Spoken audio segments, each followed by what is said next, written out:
দুনিয়ার সংবিধান পরিবর্তন করা লাগে এই কারণে, যেহেতু কোরআন সংবিধান যারা তৈরি করে তাদের সামনে থাকে ভবিষ্যৎ, আর ভবিষ্যৎ তারা জানে না, আন্দাজ করে চিন্তা করে তারা বানায়।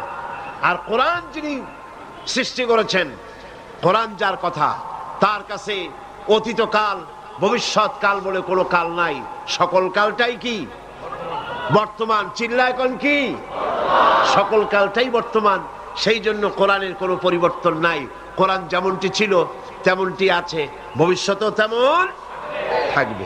এটা হচ্ছে মাসাবিহুল হুদা, এটা হচ্ছে হেদায়েতের মশাল, এটা হচ্ছে মানারিল হিকমা। আর বিজ্ঞানের সুউচ্চ মিনার। বিজ্ঞানের আবিষ্কার দেখে পাগল হওয়ার কিছুই নাই। বিজ্ঞানের মূল উৎসই হচ্ছে কোরআন। আর হেদায়েত পেতে হলে কোরআন ছাড়া হেদায়েতের অন্য কোনো কিতাব নাই। মানুষ ভালো বানাবার জন্য কোরআন ছাড়া কোনো কিতাব হতে পারে না।